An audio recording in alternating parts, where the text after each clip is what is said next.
शुरुआत करते हैं पहली बड़ी खबर से। सुप्रीम कोर्ट ने आज चुनावों को लेकर ऐतिहासिक फैसला सुनाया है, जिसके बाद जाति के नाम पर वोट मांगने वालों की दुकानों पर ताला लगने का खतरा मंडराने लगा है। सुप्रीम कोर्ट ने अपने फैसले में साफ किया है कि धर्म, जाति और भाषा के नाम पर वोट मांगना गैर कानूनी है। कोर्ट ने हिंदुत्व मामले में कई याचिकाओं पर सुनवाई करते हुए ये फैसला दिया है। सुप्रीम कोर्ट ने कहा कि अगर कोई उम्मीदवार ऐसा करता है तो ये जनप्रतिनिधित्व कानून के तहत भ्रष्ट आचरण माना जाएगा। सुप्रीम कोर्ट ने यह भी साफ किया कि न केवल उम्मीदवार बल्कि उसके विरोधी उम्मीदवार के धर्म, भाषा, समुदाय और जाति का इस्तेमाल भी चुनाव में वोट मांगने के लिए नहीं किया जा सकता है। सुप्रीम कोर्ट ने कहा कि चुनाव एक धर्मनिरपेक्ष प्रक्रिया है और चुने गए उम्मीदवार का कार्यकलाप भी धर्मनिरपेक्ष होना चाहिए। सुप्रीम कोर्ट की 7 जजों की संवैधानिक पीठ ने 4-3 से ये फैसला दिया है। सुप्रीम कोर्ट ने कहा कि इंसान और भगवान के बीच रिश्ता अपनी व्यक्तिगत पसंद का मसला है, सरकार को इससे खुद को अलग रखना चाहिए। सुप्रीम कोर्ट के फैसले का असर 5 राज्यों में होने वाले विधानसभा चुनावों में देखने को मिल सकता है। सुप्रीम कोर्ट ने आज एक और बड़ा फैसला लेते हुए बीसीसीआई अध्यक्ष और सचिव को क्लीन बोल्ड कर दिया।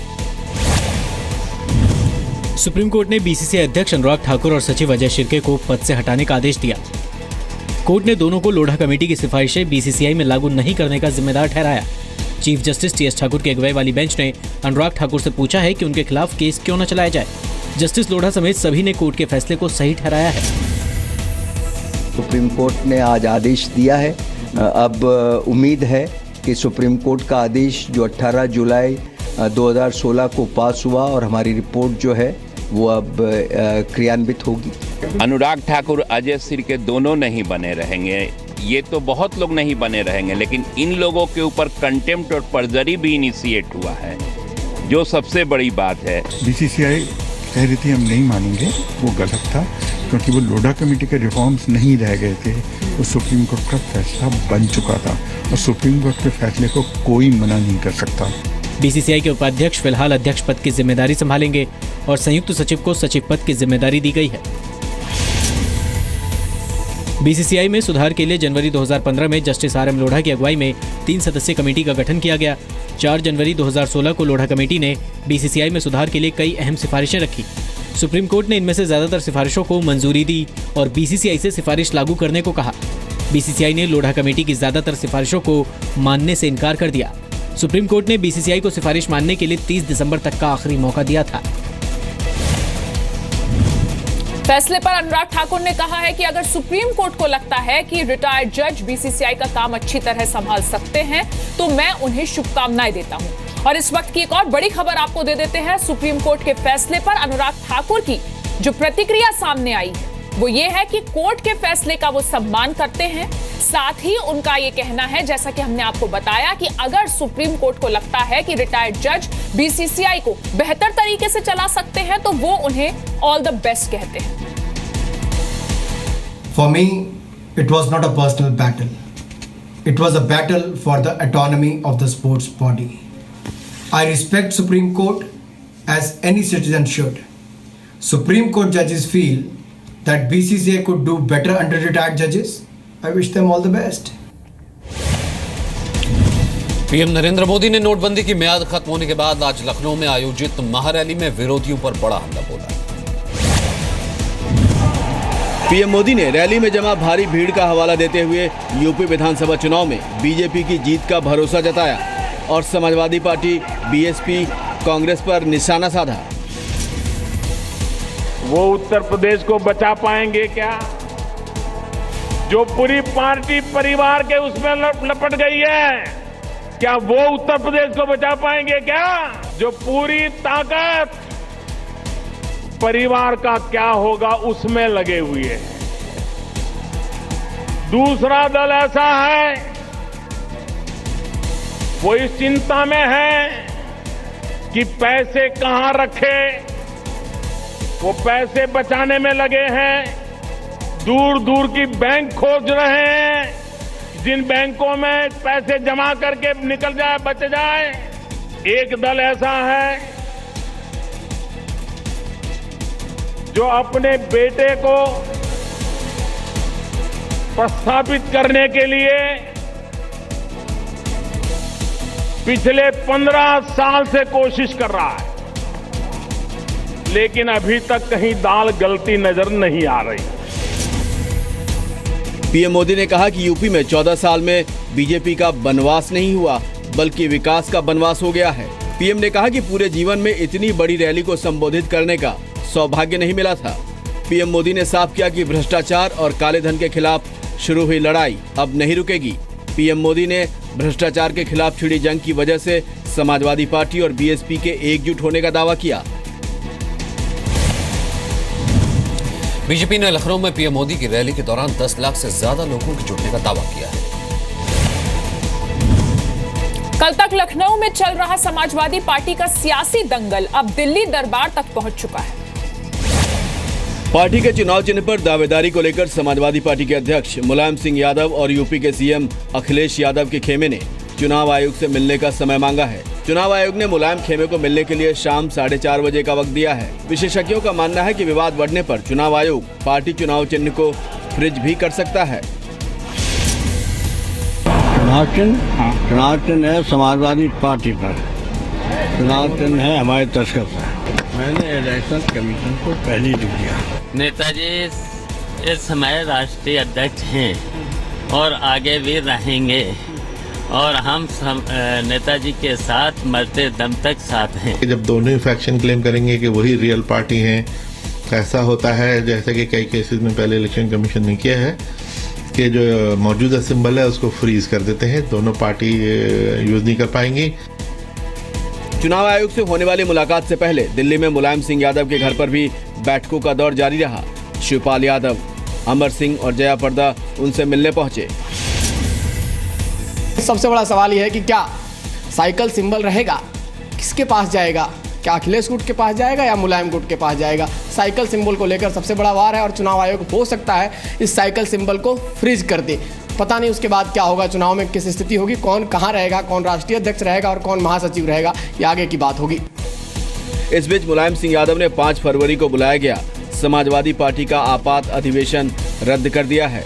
उधर लखनऊ में सीएम अखिलेश ने विधायकों के साथ बैठक के दौरान नेताजी और खुद को एक बताया है।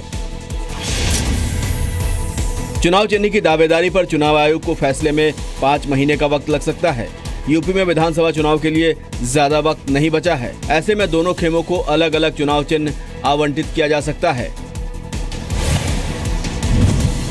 चुनाव आयोग से मुलाकात के बाद मुलायम सिंह यादव एक प्रेस कॉन्फ्रेंस भी करेंगे। जम्मू कश्मीर में विधानसभा के बजट सत्र के पहले दिन विपक्ष पर राष्ट्रगान के अपमान का आरोप लगा। राष्ट्रगान बजने के दौरान भी विपक्ष का हंगामा जारी रहा। विधानसभा भवन के सेंट्रल हॉल में जैसे ही राज्यपाल एनएन वोहरा का अभिभाषण शुरू हुआ, विपक्ष के विधायकों ने हंगामा शुरू कर दिया। कांग्रेस और नेशनल कॉन्फ्रेंस के विधायक हाथों में पोस्टर लेकर सदन में पहुंचे थे। हंगामे के बावजूद राज्यपाल करीब 15 मिनट तक हॉल में खड़े रहे, लेकिन विपक्ष का हंगामा नहीं थमा, जिसकी वजह से राज्यपाल बगैर भाषण दिए वापस लौट गए। बीजेपी ने कांग्रेस और एनसी के प्रदर्शन पर निशाना साधा है। सबसे दुखद और दुर्भाग्यपूर्ण बात यह थी कि जब गवर्नर साहब का एड्रेस समाप्त हुआ, उसके बाद जैसे ही राष्ट्रगान नेशनल एंथम जनगण मन बजा और अपोजिशन के मेंबर्स ने नेशनल एंथम का भी अपमान किया। ये 5 महीने में जो कश्मीर में अनरेस्ट हुआ उसका हिसाब दे। ये सरकार जुमला सरकार है, ये सरकार पैलेट सरकार है। बीजेपी सरकार को और इस सरकार को जिनका गुमशुदा पीडीपी है, इसलिए हम उनको ये वार्न कर रहे थे कि लोगों के नुमाइंदे यहाँ हाजिर है, ये आपसे हिसाब लेंगे, जरूर लेंगे हिसाब। विपक्षी पार्टियां, नेशनल कॉन्फ्रेंस, कांग्रेस ने एक यूनाइटेड डेमोक्रेटिक फ्रंट बनाया है जिसमें सारी पार्टियां जो हैं, इंडिपेंडेंट जो हैं, वो शामिल है। उनका कहना है कि ये जो सेशन है, बजट सेशन, सरकार को जो कश्मीर में जातियां हुई हैं उनका हिसाब देना पड़ेगा। आज से शुरू हुआ जम्मू कश्मीर विधानसभा का बजट सत्र 6 फरवरी तक चलेगा। 10 जनवरी को विधानसभा में बजट पेश किया जाना है। विपक्ष ने कश्मीर में हिंसक प्रदर्शनों के दौरान हुई मौत के मामलों को लेकर सदन में हंगामा किया। इसके अलावा विपक्ष ने पीएसए और नोटबंदी पर भी सरकार को घेरने की रणनीति तैयार की है। रविवार को पूर्व मुख्यमंत्री उमर अब्दुल्ला ने घर पर कांग्रेस और एनसी ने बैठक कर सरकार के खिलाफ प्रदर्शन की रणनीति तैयार की। बेंगलुरु में 1500 पुलिस वालों की मौजूदगी में महिलाओं से छेड़छाड़ की वारदात हुई। 31 दिसंबर की रात बेंगलुरु की एमजी रोड और ब्रिगेड रोड पर न्यू ईयर का स्वागत करने के लिए हजारों लोग जुटे। इनमें महिलाएं, बच्चे भी शामिल थे। अचानक रात 11 बजे सड़कों पर हुड़दंगियों ने महिलाओं को छूना और उन पर भद्दे कमेंट्स करना शुरू कर दिया। बदमाश पार्टी में शामिल महिलाओं को मॉलेस्ट करने लगे। स्थिति ये हो गई कि सेलिब्रेशन में आई महिलाएं अपना सैंडल्स उतारकर मदद के लिए भागने लगी। ये सब तब हुआ जब पूरे इलाके में 1500 पुलिस वाले तैनात थे। हर साल एमजी रोड और ब्रिगेड रोड पर हजारों लोग न्यू ईयर सेलिब्रेशन के लिए जुटते हैं।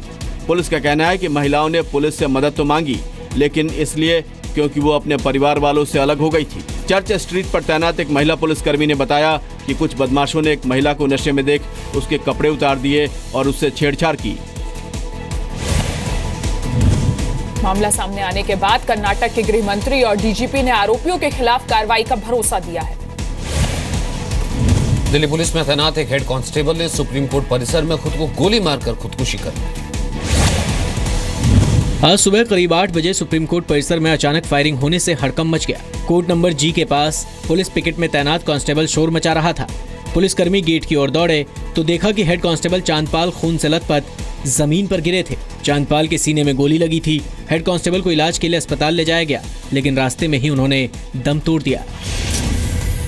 सुबह तकरीबन 8 बजे के आसपास का वक्त था जब चांदपाल नाम का हेड कांस्टेबल यहाँ सुप्रीम कोर्ट में सुरक्षा के लिए तैनात था और सुबह जैसे ही अपनी ड्यूटी करने के लिए यहाँ पर पहुंचा और फिर उसके बाद उसने तकरीबन 8 बजे के आसपास अपने पास रखी सर्विस रिवॉल्वर से खुद को गोली मार ली। फिलहाल पुलिस इसे खुदकुशी का मामला मानकर जांच कर रही है, लेकिन पुलिस को मौके से कोई सुसाइड नोट बरामद नहीं हुआ है।